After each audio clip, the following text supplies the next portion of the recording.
Good morning. Welcome to the second annual Cardiovascular Symposium presented by Western Kentucky Heart and Lung Research and Educational Trust in partnership with MedCenter Health and the Medical Center Heart Institute.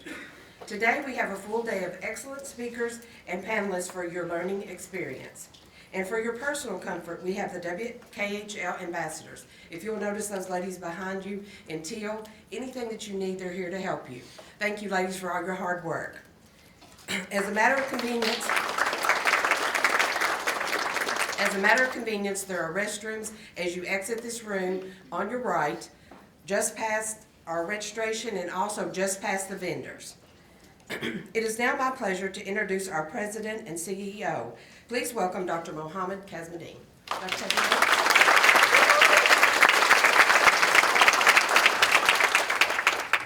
Thank you, Vivian.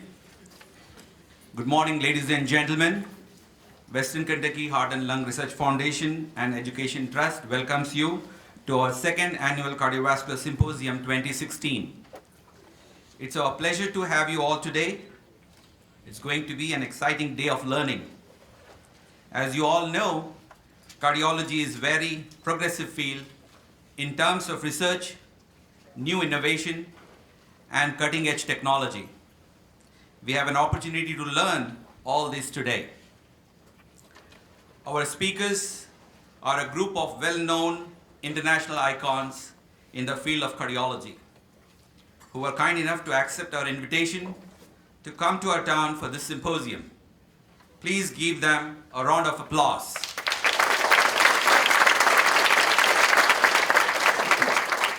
Like the previous year, we have organized this year's symposium in collaboration with Medical Center Bowling Green.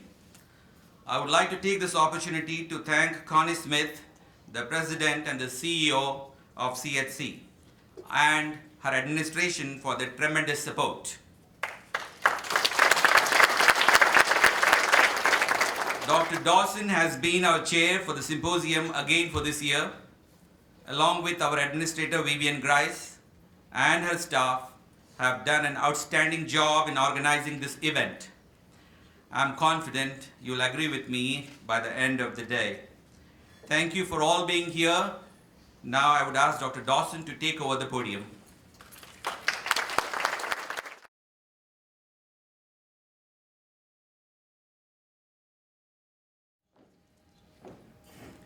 Good morning, everyone.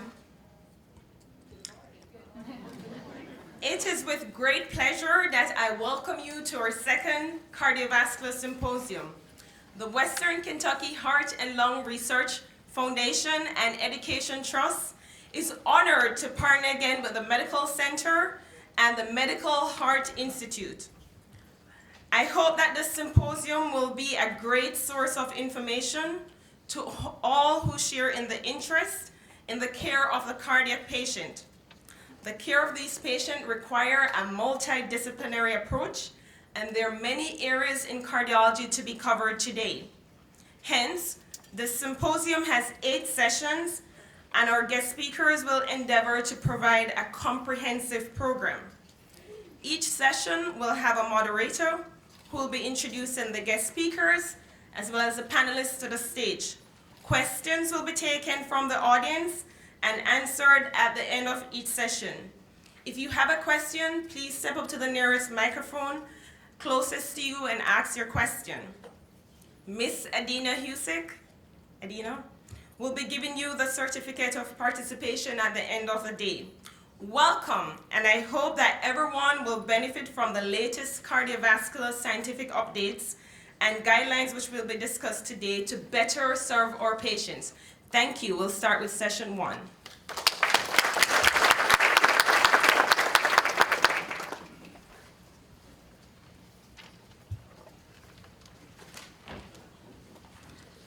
Welcome again. Our first session of the day is General Cardiology. The topic of the discussion is an update on the antiplatelet therapy in coronary artery disease. Let me review some interesting history of coronary angioplasty to make this talk interesting today. The first procedure of coronary balloon angioplasty was performed in Zurich, Switzerland by a German scientist, Dr. Andreas Gronzig. he presented his work at American Heart Association meeting in 1975 and brought a totally new dimension to coronary artery disease management in the United States. The first procedure was performed in California in 1977. In the last 3 decades, this field has progressed tremendously. Initial plain balloon angioplasty was followed by bare metal stenting in late 80s and early 90s. This was followed by second and third generation stents, which were drug-eluting. And now we are in the era of bioabsorbable stents, which are going to be launched soon. So always there were 2 concepts involved: providing good scaffolding to the narrow segments of these fine arterial tubes, making sure these scaffolds do not get clogged, develop stent occlusion or thrombus formation within them. So the mainstay of adjunct medical therapy has been anticoagulants and antiplatelet agents, starting from Coumadin therapy in early 90s, followed by use of Ticagrelor and then clopidogrel and the newer agents what we have now. So this led to another controversy among medical practitioners regarding choice and duration of therapy. So to clear all these concepts, we have our esteemed speaker from last year, Dr. Asim Vashist, an associate professor at UConn. He served on several committees, including task force, and became involved with the Certification Board of Nuclear Cardiology and was nominated to be the board of directors of CBNC by American College of Cardiology. He is the chair for Ethics Committee and co-chair of Exam Development Committee for CBNC. Before I call him on the stage, I would like to introduce our panelist, Dr. Abul Bashar, who was my chief fellow in New York and who taught me first how to do a diagnostic cardiac catheterization. And just to let you know, in turn, I taught the speaker how to do diagnostic cardiac catheterization. So please welcome both our speaker and panelists, Dr. Asim Vashist and Dr. Abul Bashar.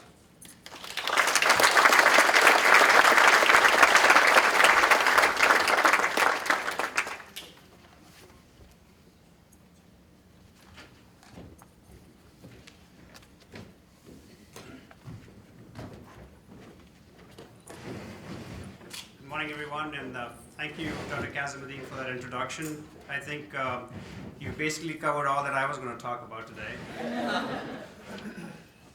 So my talk is on the update on antiplatelet therapy in coronary artery disease, and as Dr. K just mentioned, there have been numerous developments, and that was a good segue into my talk, because this is the first angioplasty done by Grunzig, Zurich 1977, and you can see this is the culprit lesion here.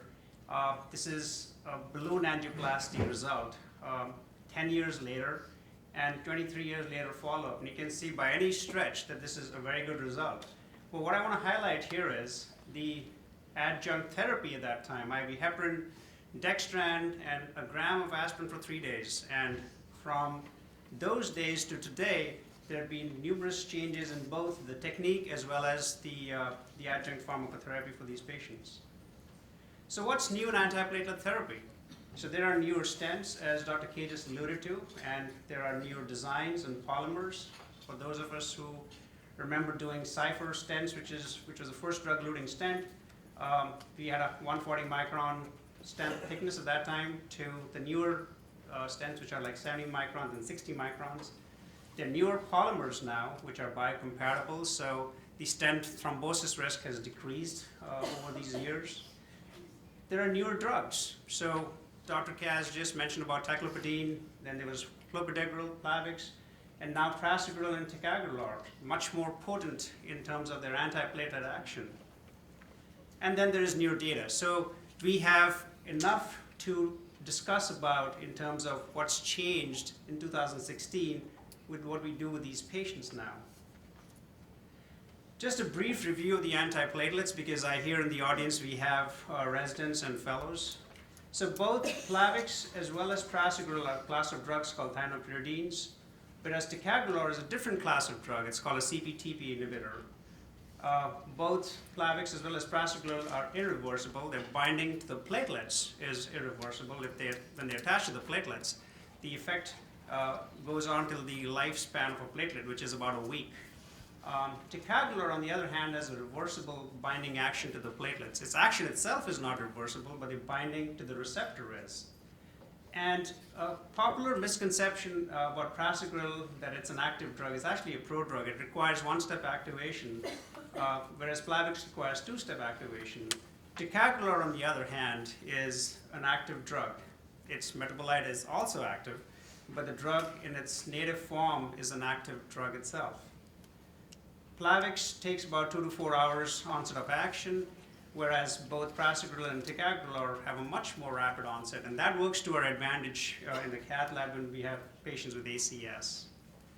And for the ABIM exams and for real life scenarios, prior to surgery, you want to hold Plavix and Ticagrelor for 5 days, whereas prasugrel, you want to hold it for a full 7 days. So the biotransformation of Plavix is through the gut after it gets absorbed, and then it goes to the liver, and there are CYP-dependent oxidation mechanisms, which then eventually result in P2Y12 receptor and ADP modulation in terms of the action on the platelets. Whereas prasugrel, on the other hand, just requires a hydrolysis in the level of the gut, and then that has an effect on the P2Y12 receptors. And we'll talk about ticagrelor in a subsequent slide in terms of how that biotransformation works. So prasugrel was studied in this landmark trial, the Triton TB38 trial, and it is one of the first trials with a patient population of moderate to high-risk ACS, which almost had 30,000 plus patients. These are patients that were presenting with ACS and were going to go to the cath lab, which means invasive therapy was planned for these patients. The important thing to remember that randomization was done, whether they went to prasugrel arm or the Plavix arm, after they had the angiogram, so after the coronary anatomy was defined. And that's different than the Plato trial, which I'm going to talk about in a second. And the patients were then randomized to a loading dose of prasugrel, 60 milligrams, and then 10 milligrams per day, versus Plavix, 300 milligrams loading dose, which is the standard dose at that time, and 75 milligrams plus day, in addition to aspirin. And the average follow-up was about 14 and a half months. And these are the results. And I don't know if it's projecting well there, but you almost had 20% risk reduction here in terms of the combined endpoints of MACE over the therapy duration. And there was a signature of excess bleeding. It was a much more potent antiplatelet. And you can see that you almost had a hazard ratio of 1.32 in terms of the safety endpoint, which is major bleeding. I want to draw your attention to this slide down here, which is days after randomization, which means what happens in the first 3 days. And it's spectacular that the effect of prasugrel, even in the first 3 days, was statistically significant as compared to Plavix. So the beneficial effects started pretty early on, and that probably relates to stent thrombosis and the other ischemic events that happen in patients with ACS in the first few days. And this is a slide, if you censor the first 3 days and then followed the events for the remainder of the study, that difference, the beneficial difference for prasugrel, is still maintained. So it was a very potent drug, and based on this very compelling data, the drug was approved for ACS patients. So to summarize, there was significant reduction in myocardial infarction, urgent TVR, and stent thrombosis.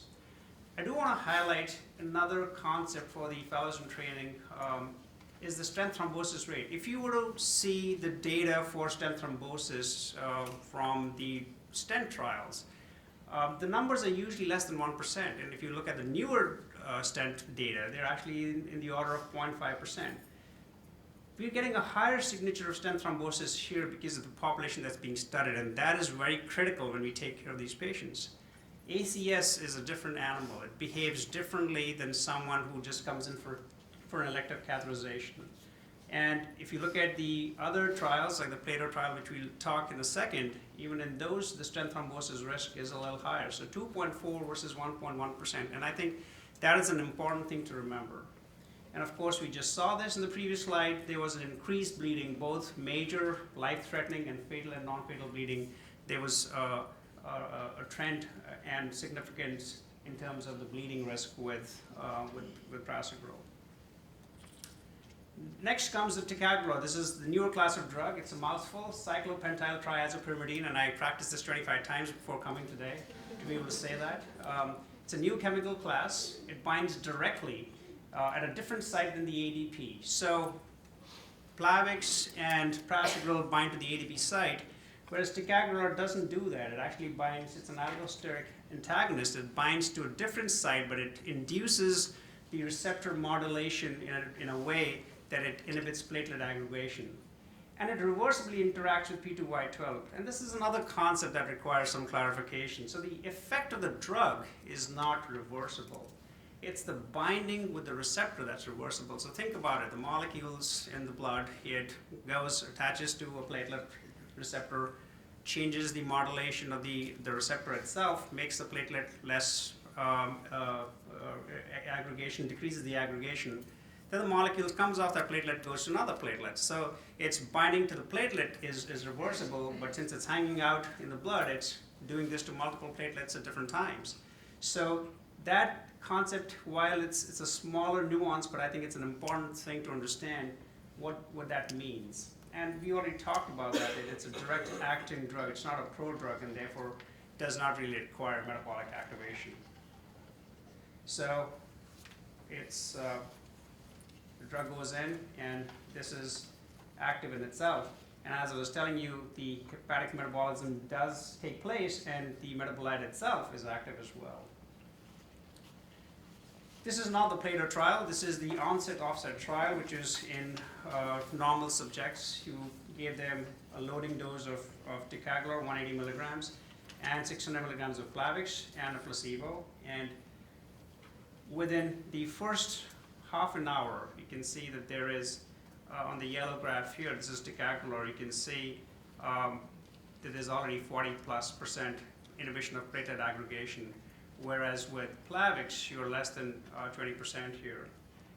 And about 4 hours, and actually even about 2 hours here, you can see that with Ticagrelor, you get almost 80% platelet inhibition, whereas with Plavix, you're still around 40%. So a significant inhibition of platelet aggregation at the 2-hour mark.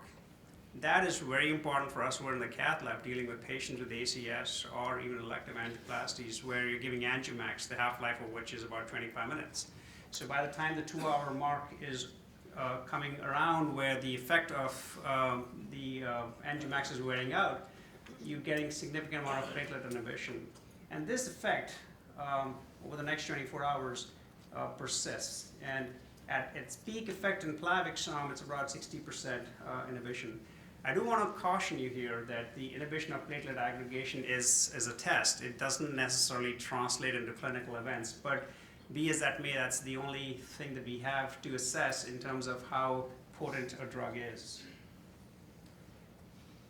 The drug was studied in ACS patients, and in the trial called Plato, it is one of the largest trials in excess of 18,000 patients. And different than the Trident TB30 that we just saw. Here, patients, whether you had an intention to take them to the cath lab or you were going to manage them medically, they were both included, which means patients coming to the ER with ACS could be given the drug even before they went to the cath lab without knowing the coronary anatomy, because they were going to study the entire spectrum of ACS. So that's an important difference when you read the trials. Another important part of the trial was that prior Plavix use is allowed in this trial. So around 40% of patients, if you read the New England Journal paper, had some sort of Plavix on board. So what does it practically mean for you? So if someone presents to the ER and they're already on Plavix, you, by this paper, are okay to give them Ticagrelor loading dose. And I think when you compare papers in terms of bleeding, this is an important, subtle point, but very important. The Plato definition of bleeding was more stringent than the TIMI bleed definition. They actually had their own definition, which is more rigorous than the TIMI bleed definition. So when you compare papers, I think it's important to remember that. So the primary efficacy endpoint was a composite of cardiovascular death, MI, or stroke, and this was within the first month. You can see the event rates are 4.8% versus 5.4%, and again, statistically significant. That's a relative risk reduction of 12%, and that's within the first 30 days. And over the duration of the trial, an absolute risk reduction of almost 1.9%. The important thing here is that Ticagrelor is not being compared to placebo. It's being compared to your best therapy available at that time, which was Plavix. So a relative risk reduction of 16% was pretty impressive in this trial. The primary safety endpoint, it is an antiplatelet drug, so the major bleeding, which was a platelet-defined major bleeding, was not significant between the two arms. However, if you add the major plus minor bleeding, there was a signal towards excess bleeding. So I don't want you to take the message from here that there's no excess bleeding. There is. But the bleeding that we care about a lot and which we worry about in cardiology, patients with life-threatening or fatal bleeding or intracranial hemorrhage, those were identical in both arms. So to summarize, in Plato, the cardiovascular mortality itself was lower, as was the MI rate, and definite stent thrombosis was also lower. And again, it is the same signal. The stent thrombosis risk is in excess of 1% because these are patients who are presenting with an acute cardiac syndrome. When a patient presents on a Wednesday morning with a positive stress test as an elective angioplasty, their platelets are not that activated. They're probably already on aspirin and Plavix to begin with. When you have someone at 1 in the morning presenting with a large anterior MI with all the platelets that are very activated with a low EF, your stent thrombosis risk is higher. And I think that's an important thing to remember whenever you deal with ACS patients. There are a different set of patients. And similarly, whether you got a drug-eluting stent or a bare metal stent, it didn't matter. It reduced the stent thrombosis risk in both categories. And there was no difference in stroke. The overall mortality was also decreased with Plato. And this is written as a subtext in the paper because the way the trial was designed was that it's called a hierarchical sequence, which means you have multiple endpoints and you study all those endpoints. And by the way the statistical design was done is once you hit a endpoint which has no statistical difference, then anything after that is considered exploratory. And so in patients in Plato, their differences were cardiovascular death, MI, and stroke, the cumulative endpoint, followed by cardiovascular death. And then they put stroke as a third. So when stroke was non-significant between the two arms, the mortality, which was the fourth thing that they studied, even though it was p-value was less than 0.001, was considered only as an important thing to consider, but couldn't be claimed as a huge benefit. So it's written in the paper. It's a small little thing, but I think it's worth remembering that I don't recall any of the paper till then which showed an overall mortality that was decreased because of an antiplatelet drug in this population. So the trilogy and the trilema, and the trilogy with respect to the Prasugrel paper and the trilema is the dilemma that involves 3 drugs. So Plavix, it's generic now, it's safe in most groups, but resistance is real and it can be clinically important for some of our patients. Prasugrel is universally effective, it however comes with a significant bleeding risk. And there's caution in patients who are older, in older patients who are more than 75 years of age, patient with prior TIA or stroke. So you cannot use Prasugrel in patients with a previous stroke. With Ticagrelor, you can use it in patients with previous TIA. You just can't use it with hemorrhagic stroke. But for Prasugrel, both TIAs and CVAs, whether they are hemorrhagic or thromboembolic, you cannot use it. And again, weight less than 60 kilograms. And Ticagrelor, it's universally effective again, however, has increased bleeding. It's a twice-a-day drug, and there is this phenomenon of dyspnea, which we'll talk about in a little bit. So what's the duration of death? And this is like a pendulum that's been swinging. And I'm sorry that you have a handout out there, and some of the slides are different because, as I was just talking to my colleagues last night, there are 3 new papers that came out last week, and I had to keep changing the slides. So bear with me here. So there is a decreasing need for treatment now. There are potent newer antiplatelets that we just talked about. The stent designs are different. The newer generation stents, they have thinner struts, as we just saw. And the polymers are biocompatible. Some of the polymers are now have the same composition as a red blood cell wall membrane, and therefore they are less thrombogenic, if you will. There are bioreabsorbable polymers, and now there are stents that are in trials which have no polymer at all. They directly elute the drug. And bioabsorbable stents are the new kids in the block. So that remains to be seen how that would be impacted. But there have been significant progress in our understanding and in stent designs and the antiplatelets. If you are to read the literature, you will find contradicting papers on the duration of antiplatelet therapy. And you could cite one paper that supports longer duration of DAPT, and you can find papers that support shorter. And what complicates all this is that if you look at the long term, so this is on this column is 3 to 6 months versus 12 months, versus 6 to 12 months versus 18 to 48 months. So the long-term duration here is actually a short-term duration here. So that definition is itself ambiguous. So, some trials have called 12 months as long and some have called 12 months as short. Suffice it to say that when you categorize these, this is a meta-analysis of these trials, the mortality as well as the major hemorrhage is actually no difference in very short versus 12 months. And likewise in 12 months versus 48 months. Stent thrombosis, there is a signal for a better ischemic benefit in patients on the longer duration of DAPT. And that's probably been skewed a little bit by this trial here, DAPT, and I think this merits a little bit of discussion.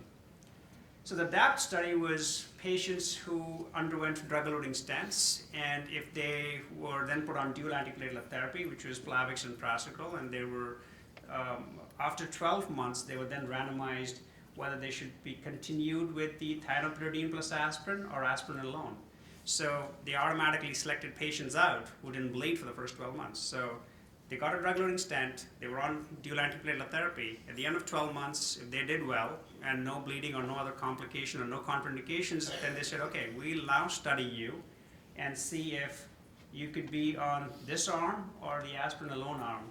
And so out of 25,000 odd patients, they only had 9,000 patients that actually went forward in the trial. So that's already like 39% patients that could go forward with it. It tells you that there was a huge attrition in the patient that could be finally selected. To complicate it further, there were patients who had both sirolimus and paclitaxel stents in that. These are sirolimus and paclitaxel stents are not used anymore in clinical practice. And they also had a mixed bag of P2Y12 inhibitors. There was no Ticagrelor studied in this trial. They just Plavix 66% and Prasugrel were 34%, and then they were followed subsequently for 18 months. And the DAPT study results are summarized here, and as expected for all these ischemic complications, whether it is stent thrombosis, major adverse cardiovascular and cerebrovascular events, and MIs, there was a benefit, a statistical benefit on being on this drug. Moderate to severe bleeding was higher on dual antiplatelet versus aspirin alone. And oddly enough, total mortality also had a p-value of 0.05. So this is not cardiovascular mortality. More number of people were dead on thienopyridine plus aspirin as compared to aspirin alone in this study. So I just alluded to this, but it's worth remembering that only those who made it to the 12 months of DAPT without an event were randomized, so that is 39% of the enrollees. The incidence, and this is I think important because this is a good takeaway from the trial. The incidence of MI and stent thrombosis was higher in the first 3 months after you stopped the dual antiplatelet therapy, no matter which arm you were in. And the investigators in their New England Journal paper summarized these words of wisdom in the end. Clinical benefit of extended thienopyridine treatment was tempered by the increase in bleeding events. And so I think this summarizes everything that we know about DAPT, dual antiplatelet therapy in general. You will get ischemic benefit, but at the cost of an increased bleeding event risk. Then came along the Pegasus trial, and I think this is fair game for cardiology fellows in the audience who will be taking their boards, and even internal medicine residents, because this was 2015 publication, so by next year around it'll be fair game to be on your exams, but also in real life. 21,000 patients were studied in the Pegasus TIMI-54 trial, and the premise of this trial was to see if a longer duration of DAPT was helpful in patients who have sustained a prior MI 1 to 3 years prior to randomization and have an additional risk factor. So this is a little different than what we've studied so far. And then they were randomized, double-blinded to Ticagrelor 90 BID, and that was the dose in Plato, so they chose 90 BID. And they wanted to study a lower dose, 60 BID, perhaps because it was more stable population, and placebo, which basically means background of aspirin. And then they were followed up for a median of 33 months.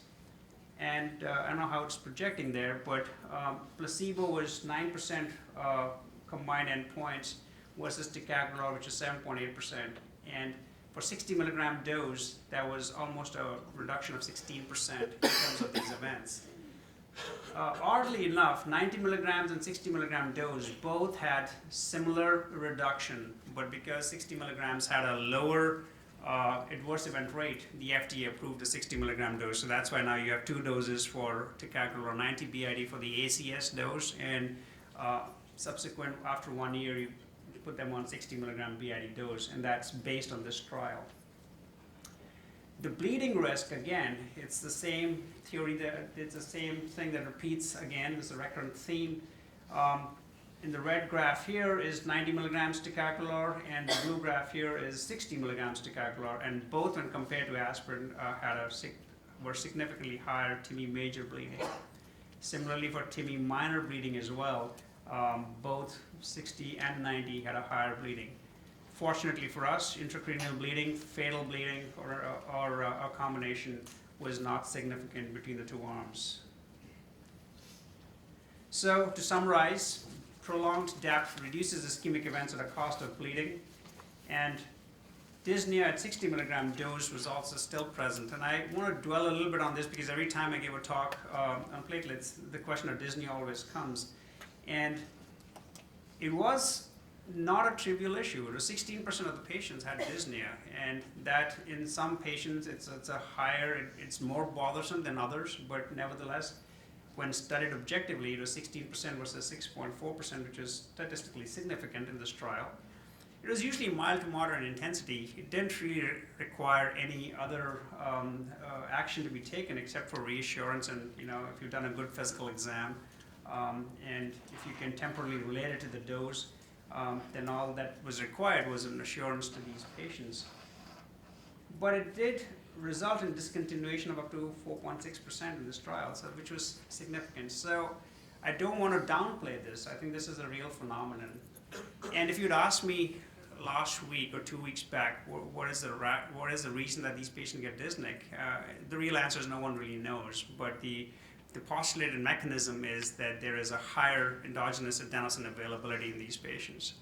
However, last week, New England Journal paper, which was by very astute clinicians in Italy, noted that when they put these patients on Ticagrelor, they noticed change stroke breathing in 2 of their patients. And then they did sophisticated pulmonary testing, and they found that the AHI, the apnea-hypopnea index, was actually higher in these patients. And when they stopped the drug, the change stroke breathing actually went away. So their postulated theory was that the ADP receptors are actually also present in the central nervous system, and there is some mechanism by which that gets activated in certain patients. So this is work in progress, and I think whether it's adenosine or whether it's more pulmonary receptor related, I think still needs to be defined, but it was a very provocative letter to the editor in New England Journal, so I think stay tuned for more data on that. So what are the considerations? So you've seen the background of the stents, you've seen what we had to talk about, the procedures and the newer antiplatelets. The 3 factors that should enter into our decision-making tree when we are talking about what to start and how long to do would be stable CAD. So Mrs. Jones, who's coming for a stable cath, is at a much lower risk for stent thrombosis and ischemic events than somebody who's coming for an acute MI. We've already looked at that. And I think this was the complexity of the PCI is, I think, something that we often overlook. And I think this was another paper that just came last week and is probably not in your handout. But I think this is incumbent upon us in the cath lab to educate our colleagues, our referring physicians as well, and you'll see that in a minute. It is only online right now, this paper. It's not published in print form, but they had data from 6 randomized controlled trials with complex PCI. So they compared complex PCIs with simple PCIs, and they defined complex PCI, which is a pretty inclusive definition, I would think, with chronic total occlusions, whether they had 3 or more vessels treated, 3 or more stents implanted, or 3 or more lesions treated, and bifurcation lesion with 2 stents implanted, or the stent length was more than 60 millimeters. So I think it's a pretty comprehensive definition of what would constitute contemporary complex PCI. And the conclusion was that DAPT greater than 1 year was significantly better than 3 to 6 months. The benefit was in major adverse cardiac events, 4.1 versus 6.8%, and that was statistically significant in this study, as was the stent thrombosis, which is lower again. So higher the procedural complexity, greater the benefit of longer DAPT. So I think this is one of the other factors that we should consider apart from stability in the ACS of these patients. And in this trial, benefits were uniform across complex PCI components, whether you had one of those components or you had 2 of those components or you had all of them. Clinical presentations, and what's not on the slide, but it also didn't matter what generation of stent you used. So there's something about the procedure itself where if you have more stents or a CTO, then I think consideration should be given to a longer duration of antiplatelet. And as I was just mentioning, I think in our cath report or perhaps a phone call to the cardiologist who are referring these patients or to the internal medicine folks, I think it's worth having that discussion as to why you think the duration should be a little longer. So I would keep that in mind in terms of when you decide what is the duration of DAPT you're going to give for a given patient. And last is the acute coronary syndromes. I think this is where we talked about the pathophysiology is different, the platelets are more activated, and the outcomes are much worse than somebody who's coming for an elective angioplasty. And I've said this 3 times only because I think it is very important, and I think this is an important take-home message. The cumulative incidence of cardiovascular death, MI, or stroke in these patients is definitely higher. This is the Apollo Helicon Swedish analysis trial, where they basically took patients who had an MI, and if you did well the first year after an MI and had no subsequent events, they followed these patients for 3 more years. And the event rate of this cumulative events in these patients was 20%. So it's not that you fixed the LAD in an acute coronary syndrome setting and they're done. They are still at risk and a pretty significant risk. Another trial, which is the Prospect trial, which I think everyone should read in cardiology, and I'm going to tell you what it was, again had a similar signature of continued risk at 3 years. So this was published by Greg Stone in the New England Journal in 2011, so it's not new, but I think it's worth re-looking at. What they did was they took around 700 patients with an ACS, and these are patients who got their stenting done. And then they IVUSed the other coronary arteries.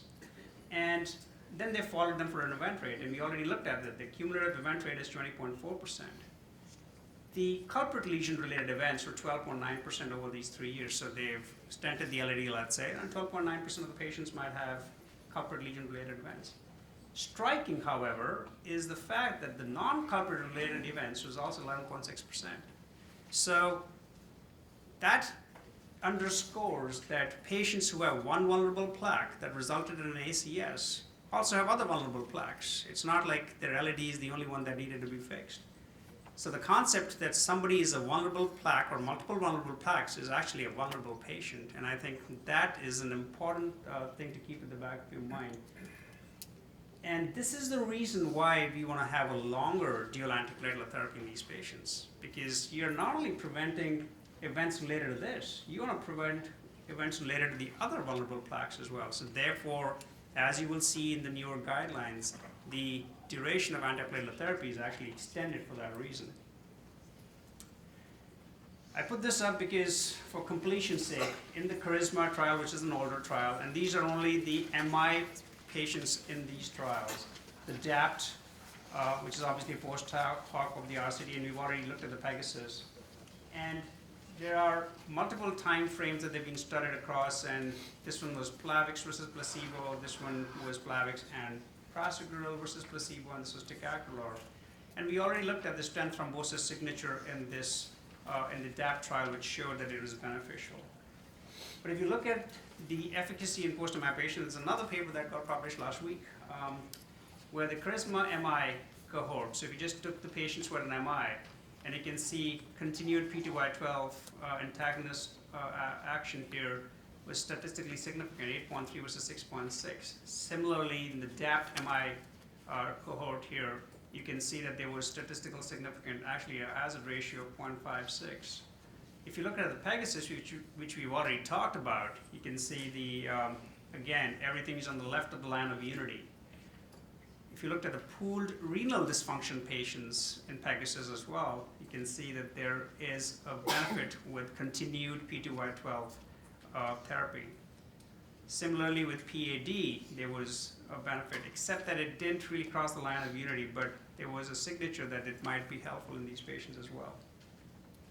So, to summarize long-term antiplatelet therapy, this could be one of the algorithms that you could use. So this is not the first 12 months. This is after the 12-month period's over.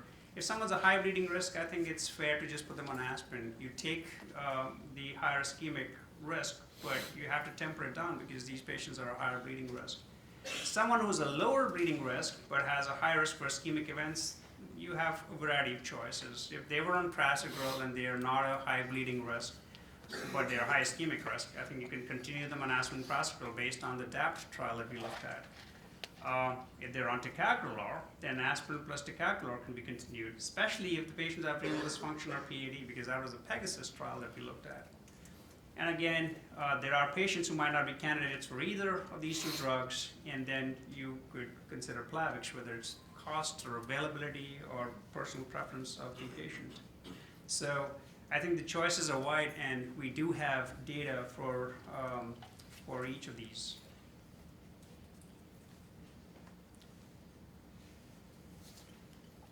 So we can't have a platelet talk without mentioning the word aspirin. And the only update on aspirin is that we are now following a maintenance dose of 81 milligrams. So a patient comes with an ACS, you still give them 334 milligrams chewed aspirin. But the maintenance dose is now a class 1 indication, more so if they're on Ticagrelor, and that's in the PI of the Ticagrelor drug.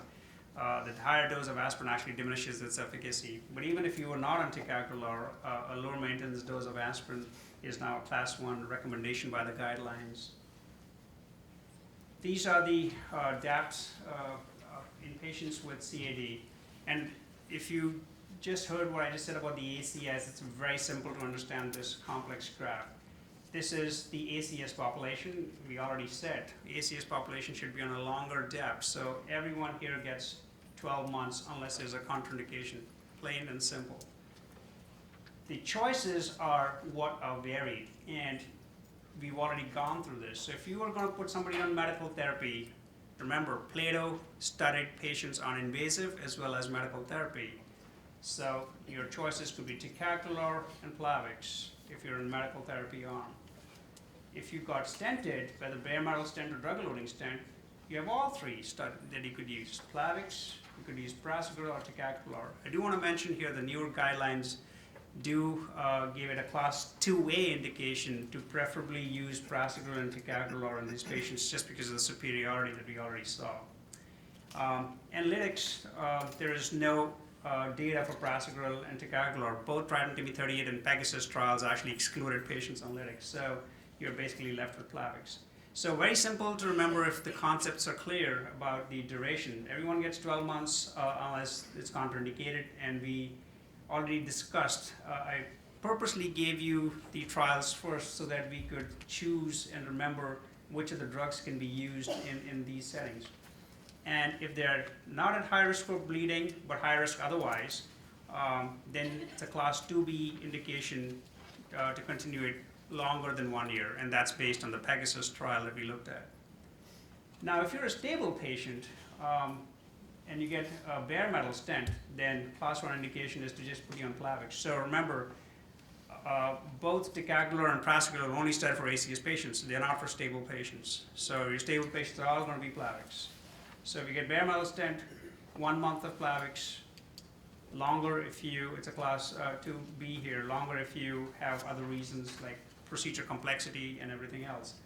And drug-eluting stent, at least 6 months, and again, they give you the choice of longer for other reasons if the ischemic risk is higher. This is an important calculator for some patients that you may want to use, the DAPT calculator. If you're not sure, is somebody a higher ischemic risk or a bleeding risk, this can sometimes be handy. It comes with all the disclaimers of the DAPT trial, which we talked about, but it's easily accessible. It's daptstudy.org. It's also an app now. And just hypothetical case here, it's a 65-year-old patient with diabetes, who's a smoker with a low ejection fraction, who presents with myocardial infarction, and the stent diameter is less than 3 millimeters. And you can see the other criteria that they use. You plug in this data, and it'll give you a DAPT score. So any score that's 2 or less is considered a low-risk score, which means they are not at a high risk for ischemic complications. Anything which is a high-risk score is considered a higher ischemic complication rate. And then it gives you a little graph. So if you were to continue in this patient, continue thienoprid in use, then you can expect that the stent thrombosis and myocardial infarction would be lower, 2.8 versus 4.7. Similarly, you would see that the combined endpoints of death and mind stroke would be lower, and bleeding would be a little higher. But I think this is like the syntax score. Every interventionalist doesn't necessarily calculate syntax score every day, but they automatically have a spinal reflex to know what a syntax score is, what the complexity is. And I think most of us know if someone's had recurrent bleeding on DAPT and had required multiple transfusions, then we don't need to calculate the DAPT score. But I think it's an objective calculator, objective resource that we have should you need to use it. So this is just to highlight this, when to stop them. If in an ACS patient, ideally you want to go 12 months, but you can stop it after 6 months if somebody is a high bleeding risk or has significant overt bleeding. Of course, if they continue to bleed, then you'll have to stop it anyway. But if you have a choice, I think you want to at least continue them on 6 months. And similarly, for stable patients, at least 3 months with a drug-eluting stent would be the minimum recommendation. I want to end with this because obviously with the newer duration guidelines, I think I would be remiss if I didn't mention this as a practicality, everyday life. Elective non-cardiac surgery. Bare metal stent, 30 days. If it is less than 30 days, you should delay the surgery. There is harm. It's a class 3 indication by the guidelines. More than 30 days, it's a class 1. You can proceed. Presumably the stent is already endothelialized at this point. For drug-eluting stent, anything less than 3 months is a class 3, so you should delay the surgery. Your recommendation to the surgeon should be, if you can wait for longer, you should, and you shouldn't. You should absolutely not kind of allow them to go for surgery, for an elective surgery, that is. More than 6 months is a class 1. It's okay to proceed with surgery. Class 2B becomes the cliche dialogue where risk versus benefit discussion needs to happen, and I think if someone's got severe backache and they have to undergo the back surgery and they're willing to take the risk, then I think so long as you, the patient, and the surgeon are on board, then I think it's a class 2B indication to go forward. Aspirin should be continued if possible during the surgery, and DAPD should be restarted as soon as possible. That's a class 1 indication. And I think this team approach is, again, we all talk about it. I cannot stress, just picking up the phone and talking to your surgical colleague would be so much helpful instead of just writing a consult.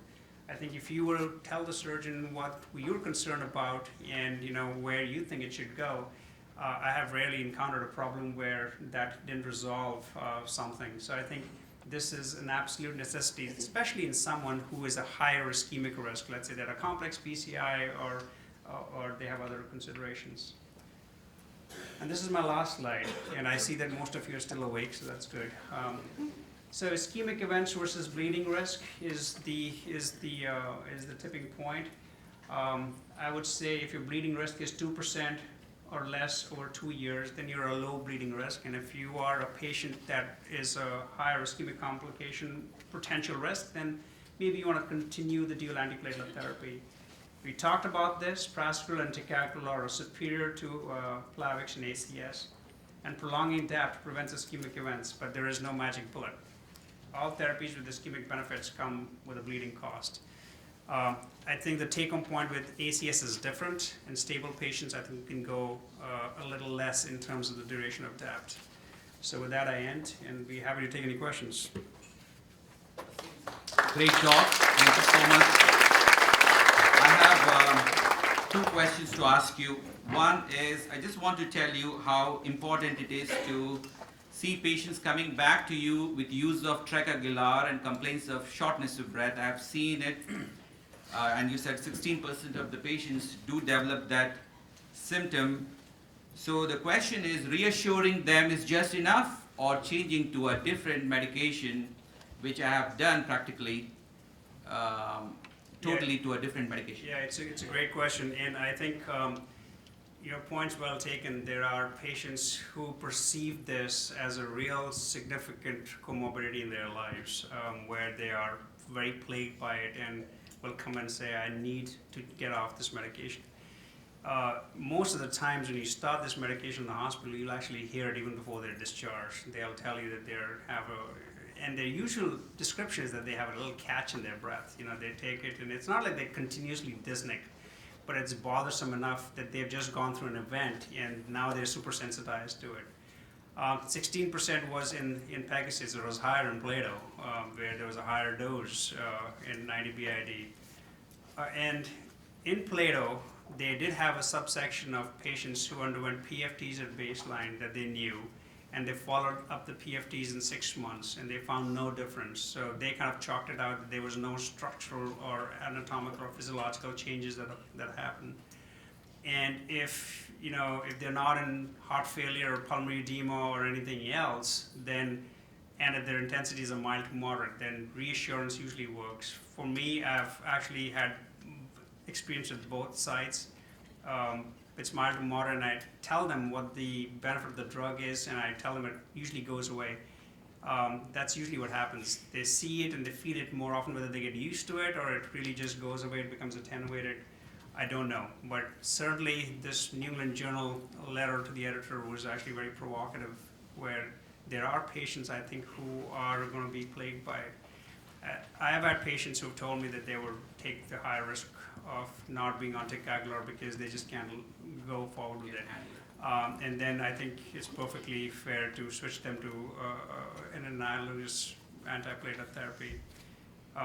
But most of my patients have actually been mild to moderate. I have very few who have said that they were so much bothered by it that they had to come off of it.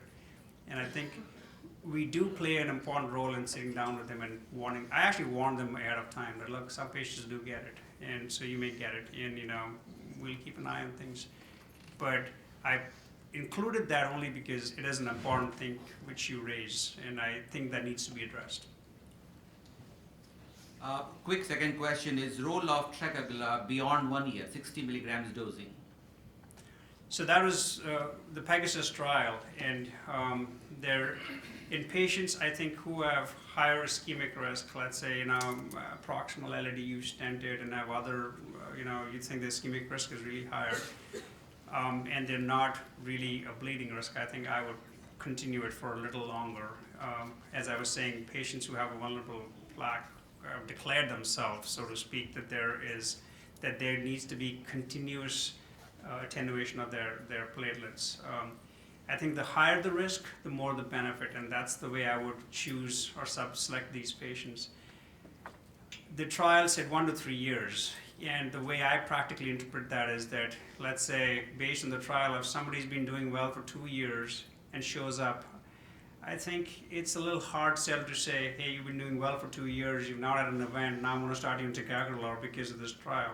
And actually, that was a part of the paper. If you looked at the number of years after they had the index MI event and they were started off, the patients who were started off early on were the ones that had the benefit. In fact, less than 30 days was the most beneficial. So they stopped and you switched them to a 60 milligram dose. Those were the ones that had the benefit, presumably because you don't really know how vulnerable they are.